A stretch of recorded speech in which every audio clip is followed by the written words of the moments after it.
फिरोजपुर गांव की सुबहें हमेशा किसी पुराने गीत की तरह धीमी धीमी खुलती थीं। उसी गांव में एक व्यक्ति था, बाबा गोपाल। वो साधारण रूप के थे, सफेद धोती कुर्ता, लंबी दाढ़ी, माथे पर तिलक। गांव वालों के लिए वो वरदान थे। हर दशहरे पर पूरा गांव उनकी खिचड़ी के लिए इकट्ठा होता। बाबा जी की जय हो बाबा जी। बाबा जी, आज की खिचड़ी का इंतजार तो पूरे गांव को रहता है। तो बन गई। अपनी इसी प्यार की वजह से लोग उन पर जान छिड़कते थे। लेकिन इसी बीच एक खबर गांव में आग की तरह फैल गई। गांव का एक लड़का रमेश अचानक से गायब हो गया था। उसकी माँ रोते हुए बाबा के पास आई। बाबा जी, मेरा बेटा कहीं मिल नहीं रहा है। शांति रखो बेटा, डर से कुछ नहीं मिलेगा। आखिरी बार कहाँ देखा? खेत में, और फिर उसके बाद देखा ही नहीं। इतना सुनकर बाबा ने आंखें बंद कर लीं, मानो उन्हें पता चल गया था कि अब रमेश कभी नहीं आने वाला। फिर भी उन्होंने गांव वालों से जंगल की तरफ ढूंढने के लिए कहा। जंगल की तरफ ढूंढो, शायद वहीं गया हो। बाबा की बात सुन सब गांव वाले जंगल गए, लेकिन रमेश का कोई पता न चला। कुछ दिन बाद खोज बंद कर दी गई। चौपाल में लोग बातें कर रहे थे। अरे राम जाने रमेश कहाँ चला गया। हाँ भाई, सही कहा। पता नहीं उसे आसमान निकल गया या जमीन खा गई। कुछ महीनों बाद और लोग गायब हुए। डर का माहौल बढ़ा और लोगों ने शाम को घरों से निकलना बंद कर दिया। फिर एक दिन पंचायत बुलाई गई। भाइयों बहनों, समस्या गंभीर है। कई लोग गायब हो चुके हैं। हमें घरों की सुरक्षा साझा करनी होगी और पीड़ित परिवार को सहायता पहुंचानी होगी। हाँ, हम तैयार हैं। हाँ, हम तैयार हैं भैया। हाँ, मुखिया जी तैयार हैं। बाबा रोज मंदिर जाते, बच्चों को आशीर्वाद देते और लोगों के दुख बांटते। ऐसे माहौल में गांव के 4 दोस्त एक दूसरे के साथ खड़े थे। अरे यार, लोगों का इस तरह से गायब होना सही नहीं लग रहा है। इसमें कुछ तो गड़बड़ है। सही कहा यार, पुलिस भी उन लोगों को ढूंढ नहीं पाई है। आखिर गायब कहाँ हो गए वो लोग? तो क्या करें अब? उन्हें क्या जंगल में जाकर ढूंढे क्या? हाँ, हमें वहीं जाकर सच का पता लगाना चाहिए। यार, मैंने तो मजाक में कहा था यार तुम लोग ना सच मान लेते यार मेरी हर बात। और रात को जंगल जाने का प्लान बनाया। गलियां सुनसान होते ही रवि, मोहन, सुरेश और पप्पू चुपचाप जंगल की तरफ बढ़ने लगे। यार, अबे ओए सुनना, वापस चलते हैं यार। ओए रवि, वापस चल यार। मुझे ना बड़ा डर सा लग रहा है यार। देख भाई, कोई कुछ आवाज भी आई। अबे यार, अबे तू डर क्यों रहा है? अबे तूने तो कहा था ना आने के लिए, अब तू डर क्यों रहा है ये बता। और भाई रही आवाजों की बात, तो मुझे लगता है कि जंगल में शेर, भालू, चीता जो है शाम की सैर को निकले होंगे, तभी आ रही थी तेरे को आवाज। हंसी मजाक करते हुए वो चारों जंगल पहुंच गए। चारों तरफ अंधेरा, पत्तों की सरसराहट और ठंडी हवा माहौल को और डरावना बना रही थी। तभी झाड़ी के पीछे हल्की सी आवाज आई। अरे यार, उस झाड़ी के पास कुछ तो है यार। चारों धीरे धीरे आगे बढ़ने लगे। अबे ओए यार, ओए भाई मोहन, देख भाई, मुझे पहले भी आवाज आई थी। तुम मजाक बना रहे थे, मैं सच कह रहा हूँ भाई। चलते हैं यार यहाँ से, कल सुबह आएंगे ना यार। सब धीरे धीरे झाड़ी के पीछे पहुंचे और सामने का नजारा देख सन्न रह गए। उनके सामने चांदनी में एक आधा नर और आधा पशु दानव खड़ा था, जिसके मुंह से खून टपक रहा था। पप्पू चीख पड़ा। अबे यार, ये क्या देख लिया? अबे भागो भाई, अबे भागो। सभी वहां से जान बचाकर भागने लगे। डर क्या होता है, आज उन्हें सही मायनों में पता चला था। अगली सुबह उन चारों ने गांव की चौपाल में सबको ये बात बताई। क्या हुआ? तुम सबने इतने आनंद फानन में पंचायत क्यों बुलाई भैया? बताते हैं सरपंच जी, पहले बाबा को तो यहाँ आने दीजिए। कि तभी वहाँ पर बाबा आते हैं और लोग उनकी जय जयकार करने लगते हैं। बाबा की जय हो, बाबा की जय हो, जय हो बाबा जी की जय हो। प्रणाम बाबा जी, प्रणाम। हाँ बताओ बेटा, हाँ, मुझे क्यों बुलाया है? बाबा जी, हम आप सभी को ये बताना चाहते हैं कि गांव के जंगल में एक दानव रहता है जिसका आधा शरीर मनुष्य का है और आधा पशु का।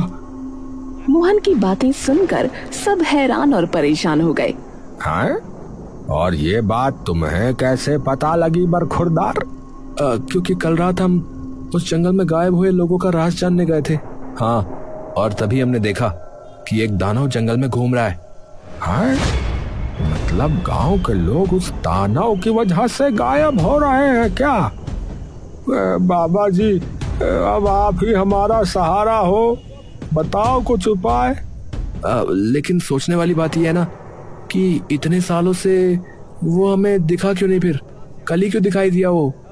हाँ, क्योंकि वो वापस आ गया है। क्या मतलब वापस आ गया है? बहुत साल पहले गांव में ऐसी ही घटनाएं हुआ करती थी।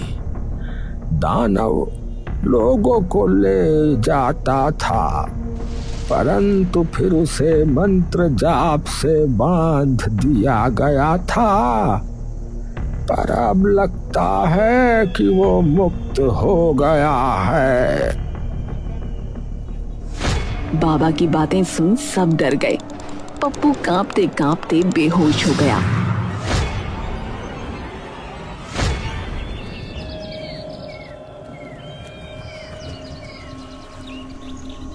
कुछ दिन बाद रवि, सुरेश, मोहन और पप्पू बाबा की कुटिया पहुंचे। दरवाजा खुला, अंदर धुंधली रोशनी और अजीब गंध थी। अरे बाबा जी तो यहाँ नहीं है, दरवाजा खुला कैसे रह गया फिर? अरे यार, ये बदबू कैसी है यार? जैसे कुछ सड़ रहा हो यहाँ पर। बहुत गंदी बदबू आ रही है यार। अबे यार, अबे देखो, ये दीवारों पे गीले गीले धब्बे। अबे यार, ये ऐसा लग रहा है ना जैसे किसी ने ताजा खून पोंछा हो अभी। देख देख। हाँ यार, सही कहा। ओए, और ये जमीन पे क्या यार? किसी चीज की जली हुई राख लग रही है। तो क्या है ये? तभी बाहर से खड़खड़ाते कदमों की आवाज आई। चारों एकदम चुप हो गए। बाबा कुटिया में प्रवेश करते हैं और चारों को कुटिया में देख चौंक जाते हैं।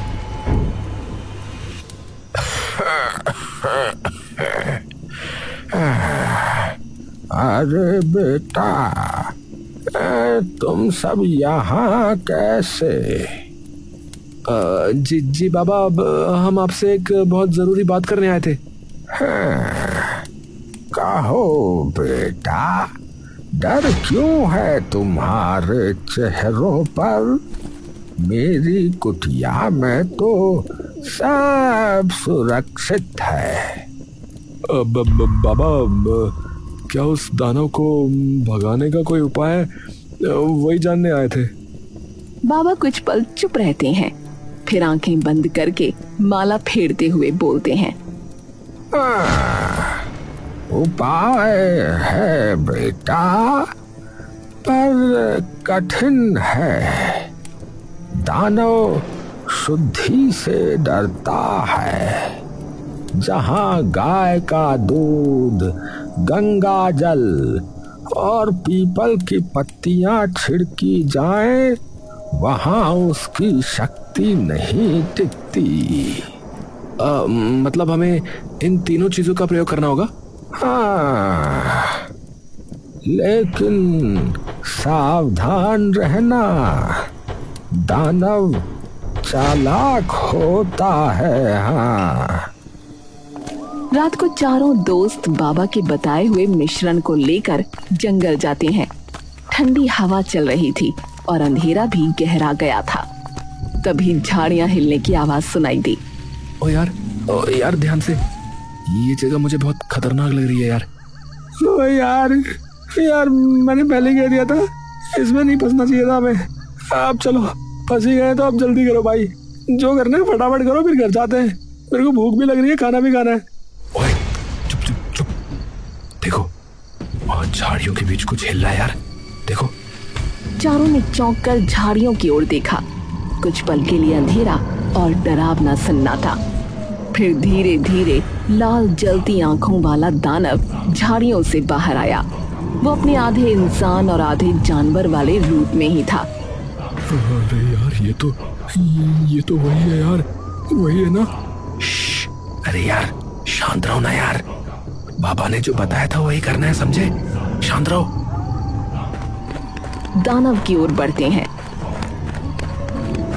लेकिन तभी वो पीछे हटने लगता है और भागता हुआ जंगल की गहराई में चला जाता है।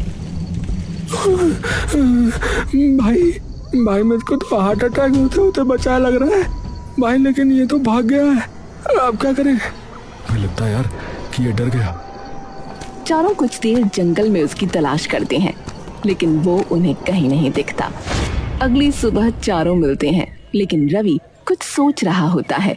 तब मोहन कहता है, ओए रवि, इतना क्या सोच रहे हो यार? यार मुझे ना कुछ अजीब ही लग रहा है यार। किस बारे में? यार वो बाबा जी के बारे में यार। देखो हम बाबा जी के कहने पर ही तो जंगल गए थे ना, वहां पर हमें दानव मिला और फिर हमें देखकर भाग गया। ओ यार तो इसमें इतनी अजीब क्या बात है, बताओ। बाबा ने वो मिश्रण जो बताया था शायद उसी को देख के भाग गया होगा यार, मैं बता रहा हूँ। हाँ, लेकिन उसका तो हमने प्रयोग भी नहीं किया, फिर उसे कैसे पता चला कि हम कुछ लेकर आए हैं? बताओ, बोलो बोलो। हाँ यार, ये तो बिल्कुल सही बात कही तुमने, हमने तो ये बात सोची नहीं। और तुमने देखा कि हमें देखते ही वो वहां से भाग भी गया। हाँ यार, मानो हमें बहका रहा हो। और एक बात नोट की तुम लोगों ने, वो जो गंध वहां से आ रही थी यार, वो वैसी थी जो बाबा जी की कुटिया से आ रही थी। ध्यान दिया? अरे हाँ यार, तू सही कह रहा भाई। यार पता है, मुझे लग रहा है कि हमें ना इन बाबा जी पर नजर रखनी होगी भाई, कहीं कुछ गड़बड़ ना निकले। हाँ तो ठीक है यार, आज रात हम बाबा जी पर नजर रखेंगे, फिर और क्या।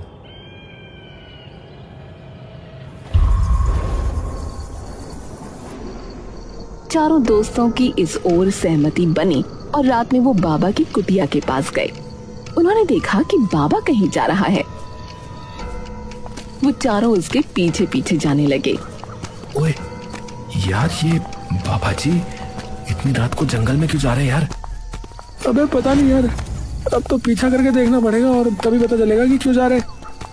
चारों बाबा का पीछा करने लगे। एक जगह पर बाबा रुका और बैठकर एक हांडी में खिचड़ी बनाने लगा। वो मंत्र भी पढ़ रहा था और सबसे हैरानी की बात कि उसके पास वही लड़का बैठा था जिसे गांव कई दिन से खोया हुआ मान रहा था। शरीर बदल चुका था, झुर्रियां, कमजोर आंखें, ये देखकर चारों का हृदय कांप उठा। ओ यार भाई, ये तो रमेश है यार, ये अभी तक जीवित है क्या? ओ भाई यार, मतलब गांव के आदमी गायब नहीं हो रहे थे भाई, बाबा उनको गायब कर रहा था। ये बाबा तो नकली बाबा है भाई। तभी बाबा ने खिचड़ी उस लड़के को खिलाई और वो लड़का तड़पा। उसकी उम्र तेजी से बढ़ी और बूढ़ा होकर उसकी जान निकल गई। वहीं बाबा के चेहरे पर जीवन लौट आया, उसकी शक्ति फिर तरोताजा हो गई। ये दृश्य देखकर चारों सदमे में आ गए। भाई ये इंसान नहीं है भाई, ये बाबा कुछ नहीं है भाई, ये कोई बहरूपिया है, ये भाई कुछ और ही है भाई। अरे यार भाई चुप रहो, वो सुन लेगा। और सुनो, हमें ये सब बात ना यार गांव वालों को बतानी होगी भाई। पर यार किस तरह से? लोग जो है ना बाबा जी की इज्जत करते हैं भाई, कोई यकीन नहीं करेगा हमारी बातों में, बता रहा हूँ। अरे यार ठीक है, चलो अभी चलते हैं यहाँ से, कल देखते ना। चारों वहां से वापस आ गए।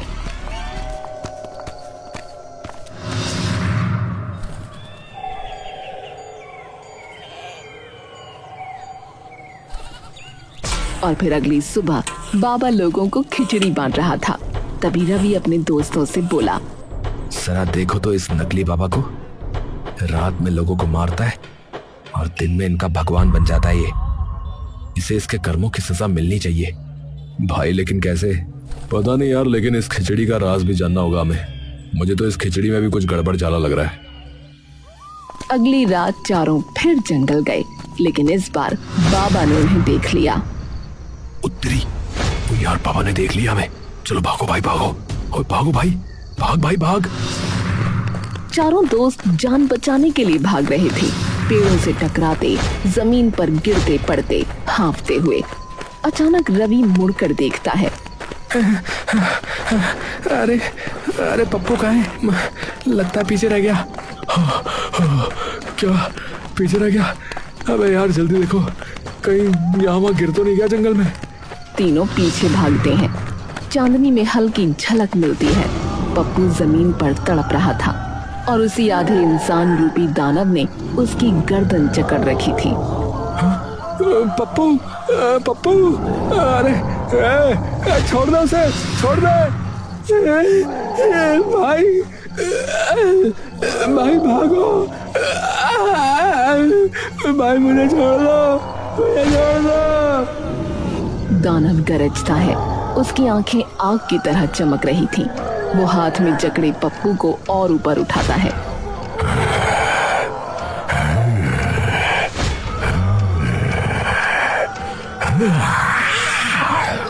नहीं नहीं नहीं यार, यार हमें कुछ करना होगा यार, हमें कुछ करना होगा। अबे भाई क्या करेंगे, क्या करेंगे बता? उसके सामने गए तो हम भी मर जाएंगे भाई। देख नहीं रहा उसको, हवा में उठा रखा है उसने। अरे यार लेकिन पप्पू, पप्पू का क्या होगा यार?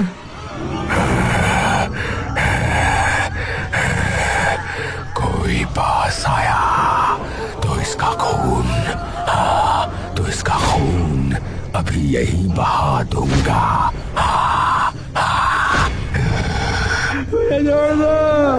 तीनों दोस्त सहम कर वहीं रुक जाते हैं।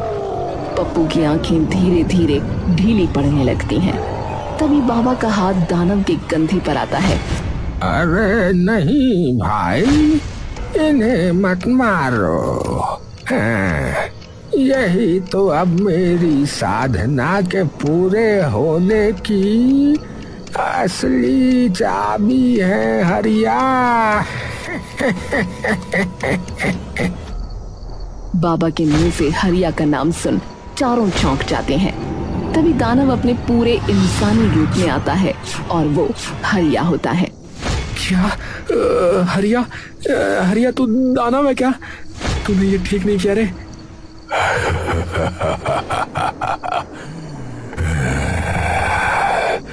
क्या ही कर लोगे अब, क्या कर लोगे? दानव हो या मनुष्य, तूने गांव से जो गद्दारी की है उसका हिसाब तुझे चुकाना होगा। फिलहाल तो अपने दोस्त की जान का हिसाब चुकाओ, वरना उसकी सांसें कम होने में ज्यादा टाइम नहीं लगेगा। हाँ। क्या क्या करना होगा हमें, क्या करना होगा बोलो?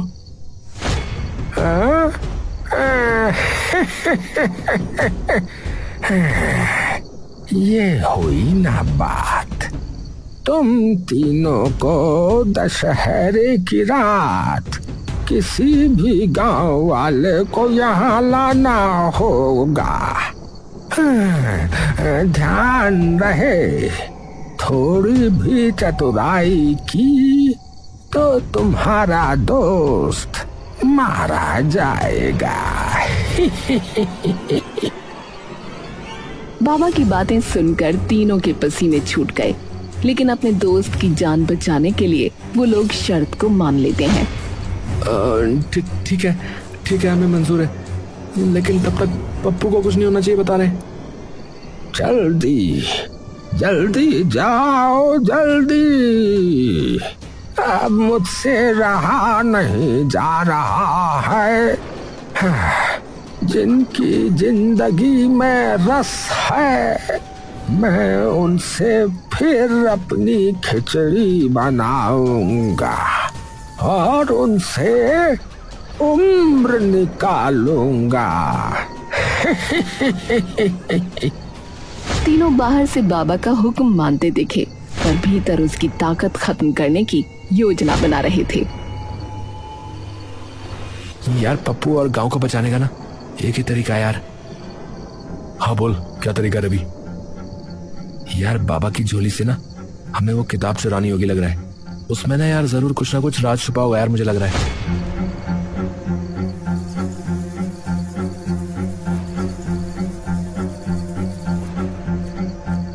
रात में बाबा के चले जाने पर वो झोले के पास पहुंचे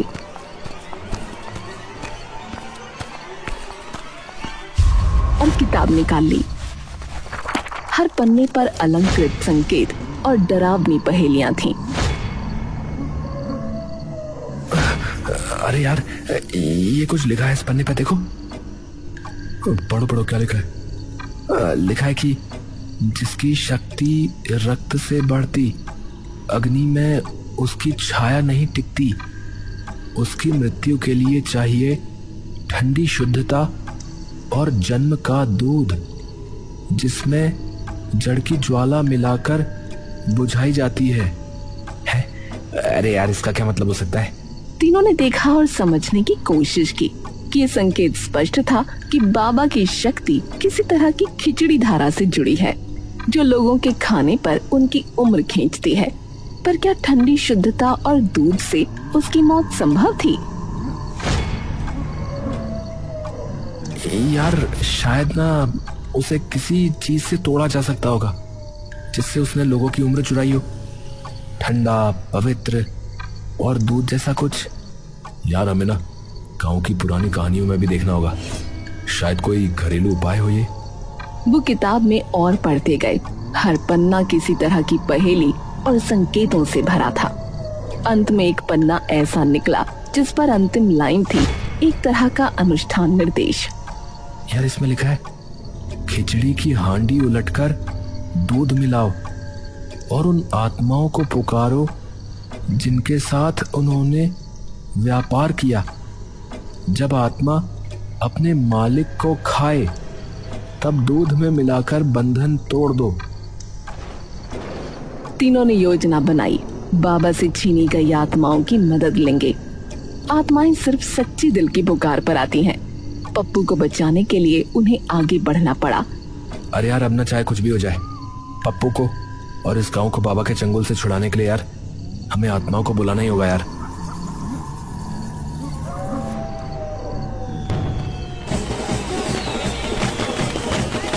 दशहरे वाले दिन ढोल नगाड़े बज रहे थे।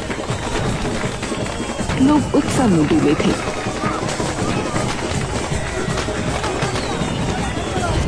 वो हांडी के पास पहुंचे। दोस्तों अब समय आ गया है, हांडी उलट दो। मोहन हांडी पलट देता है। सुरेश तुरंत पवित्र दूध का मिश्रण उसमें उड़ेल देता है। यार कर तो देंगे, पर अगर गलती हो गई तो भाई पप्पू गया फिर। अरे यार मंत्र पढ़ो ना यार, वरना देर हो जाएगी यार। तीनों कांपते हुए किताब के मंत्र पढ़ते हैं। हे भगवान, पप्पू को बचा लेना। हांडी से एक लंबी कराह उठती है। अचानक हवा में सैकड़ों परछाइयां उभरती हैं। अरे ये तो यार गांव वाले हैं यार। अबे देख भाई, ये सब गांव वाले हैं यार, जिनकी उम्र बाबा ने छीनी थी। ये तो वो सभी लोग हैं, ये सब लौटा है भाई। तभी बाबा वहां आ जाता है।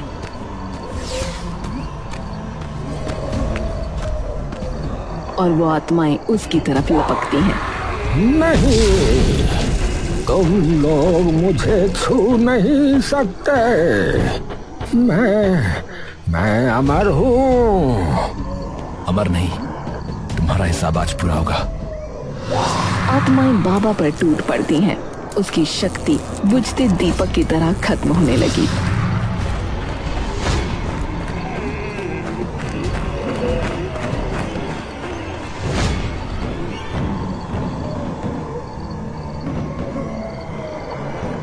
तभी बाबा अचानक पप्पू को खींच लेता है। उसकी आंखें लाल चमकती हैं। मेरी खिचड़ी गिराई, याद रखो अमरता के लिए बलिदान चाहिए। ये लड़का अब मेरा है। भाई भाई बचाओ भाई। तभी हरिया अपने आधे दानव रूप में बाबा को बचाने जाता है।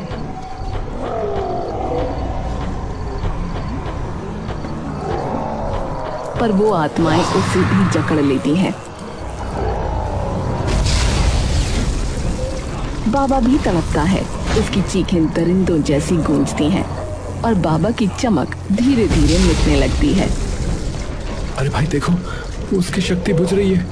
हाँ भाई, उसकी शक्ति कम हो रही है और लगता है ये नकली बाबा अब खत्म हो गया है, जो अब कभी नहीं लौटेगा। बाबा तड़पते हुए चीखता है। उसका शरीर सिकुड़ता जाता है।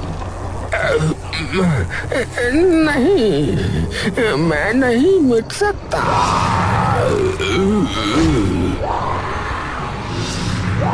आखिरकार वो राख बनकर उड़ जाता है। भाई खत्म, भाई सचमुच खत्म हो गया भाई। पप्पू जमीन पर गिरा पड़ा हिलता है, फिर धीरे से आंखें खोलता है। भाई मैं बच गया भाई, मैं बच गया भाई। हाँ भाई, तू बच गया भाई, तू बच गया। अब तू आजाद है भाई। हाँ, और आखिरकार गांव भी आजाद हो गया यार। पूरा गांव वहां इकट्ठा हो चुका था और हरिया भी अपने पूरे इंसानी रूप में आ चुका था। रवि ने उससे पूछा, हरिया भैया, तुम दानव कैसे बन गए थे भाई? अरे भैया, वो नकली बाबा जो है वो बाकी सबकी तो उम्र छीनता था भैया, पर उसने मुझे अपना जो है ना गुलाम बना रखा था। ये सब उसी ने किया था। पर अब भैया तुम लोगों की वजह से मैं भी आज आजाद हो गया हूँ भैया। मुक्ति मिल गई मुझे उस राक्षस के शरीर से। अरे भैया, इसीलिए तो हमारे यहाँ एक कहावत है कि अंत भला तो सब भला। चलो तुम चारों बच गए, ये बहुत अच्छी बात है, और हरिया भी ठीक हो गया, ये उससे भी अच्छी बात है। चलो भैया, सब मंगल ही मंगल हो गया अब तो। हाँ, इतनी बड़ी गुत्थी सुलझा दी। हम तो तुम्हें नकारा समझते थे। चारों दोस्त हंसने लगते हैं और अपने अपने घर को लौट जाते हैं।